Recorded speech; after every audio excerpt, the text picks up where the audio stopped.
And గురుగారు ఈ మండల దీక్ష అంటే 48 రోజులు అంటున్నారు కదా, దీని అర్థం ఏంటి అసలు? ఎందుకు ఈ మండలం ఉండాలి అని అంటే, ఒక పక్షానికి 15 రోజులండి, 3 పక్షంలో 45 రోజులు. ఒక పక్షానికి ఒక ప్రాయశ్చిత్తం 1 రోజు, 3 రోజులు, 3 పక్షాలు 3 ప్రాయశ్చిత్త దినాలు కలిపి 48 రోజులు. 49వ రోజు ఇరుముడి కట్టుకుంటాం.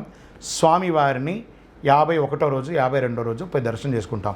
అప్పుడు కాలంలో ఏం చెప్పారంటే 51 నోన్బిరుందు, 51 రోజు వ్రతం ఉండి 102 కుళియం కలిచి 102 సార్లు స్నానం చేసి భగవాండే పల్లి కట్టెడుతు స్వామివారికి ఇరుముడిని మోసుకొని తిరుపడి కయరణం అంటే మెట్లు ఎక్కాలని శాస్త్రం.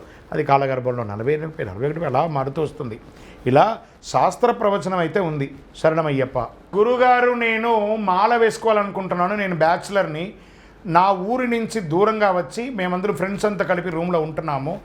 మా రూమ్లో నేను శుభ్రంగా ఉన్నా, మిగతా వాళ్ళు శుభ్రంగా ఉండరు కదా, నాలాంటి వాళ్ళ పరిస్థితి ఏంటంటే, నాన్న మీలాంటి వాళ్ళ పరిస్థితి కోసం ప్రతి ఊర్లోనూ, ప్రతి 100 మీటర్లోనూ, ప్రతి 500 మీటర్లోనూ అయ్యప్ప స్వామి దేవాలయం ఉంది. ఆ 40 రోజులు వాళ్ళతో రిక్వెస్ట్ చేసి ఆ దేవాలయంలో ఉండు, అక్కడే భిక్ష ధూపదీప పూజ నైవేద్యాలు అన్నీ కూడా జరిగిపోతాయి కాబట్టి మీకోసమే దేవాలయాలు ఉన్నాయి. శరణమయ్యప్ప. శ్రీరాముల వారి కాలంలో ఉన్నటువంటి శబరికిను ఇప్పుడున్న శబరికిని ఏంటి తేడా అంటే, ఆ శబరి ఎంగిలి పండ్లు ఇచ్చినటువంటి రాముడి దగ్గర నీకేమైనా కోరిక ఇవ్వాలంటే నాకేం లేదండి అని శబరి అంటే, లేదు నువ్వు ఏమైనా తీసుకోవాలి అంటే, నీకు సరే నాకు మోక్షం ఇయ్యి అంటారు.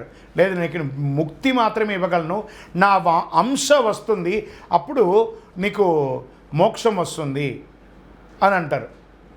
మరి అప్పుడు ఏమన్నారు, నేను నడయాడినటువంటి, నేను ఉన్నటువంటి స్థలం కాబట్టి నీ పేరునే ఈ యొక్క ప్రదేశానికి నేను శబరిగా డిక్లేర్ చేస్తున్నాను, ఇది శబరిమలగా ఉంటుందని చెప్పి అప్పుడున్న శబరిమలనే ఇప్పటి వరకు కూడా ఉంది. స్వామివారి కాలంలో స్వామికి మోక్షం ఇచ్చారట. అదే శబరి పీఠం. ఇప్పటికీ ఆ శబరి పీఠంకి మనం కొబ్బరికాయ కొడతాం.